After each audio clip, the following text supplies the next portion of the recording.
একদিন ধরে ভাবছি এই জায়গাটা পরিষ্কার করব। হ্যালো এভরিওয়ান, চলে এসেছি ফুল একটা ব্লগ ভিডিও নিয়ে। আজ হচ্ছে 6 তারিখ বৃহস্পতিবার।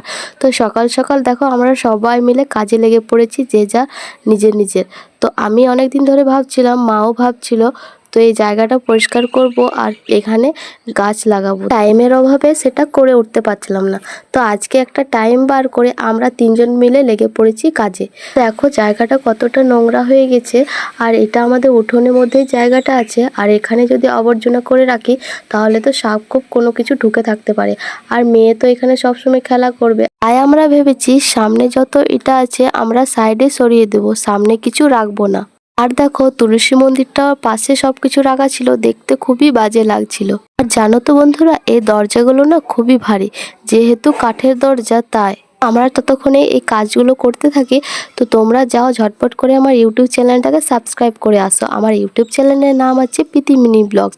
আর যারা আমার ভিডিও ফেসবুক থেকে দেখছো তারা অবশ্যই পেজটাকে ফলো করে দিবে, আর বেশি বেশি করে তোমাদের বন্ধুদের সাথে শেয়ার করে দিবে।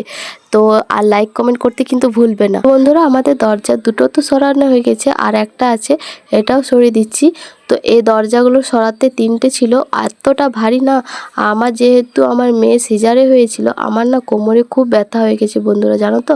তো তারপর আমি দেখো চলে এসেছি ইটাগুলো সরাতে, আর ও এদিকে ইটাগুলো সাজিয়ে দিচ্ছে। আমি দেখো কাজ করে অনেক হাঁপিয়ে গেছি, তাই আমি বসে পড়লাম।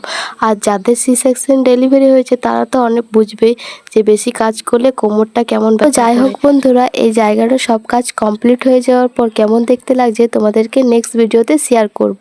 আর এদিকে আমাদের জল তেস্তা পেয়ে গেছিলো, আর আমি দেখো কত ঘেমে গেছি। আবার এদিকে মাটির একটা উনুন বানাচ্ছে। তো এই ভিডিওটা এই পর্যন্তই, দেখা হবে নতুন ভিডিওতে। Bye bye.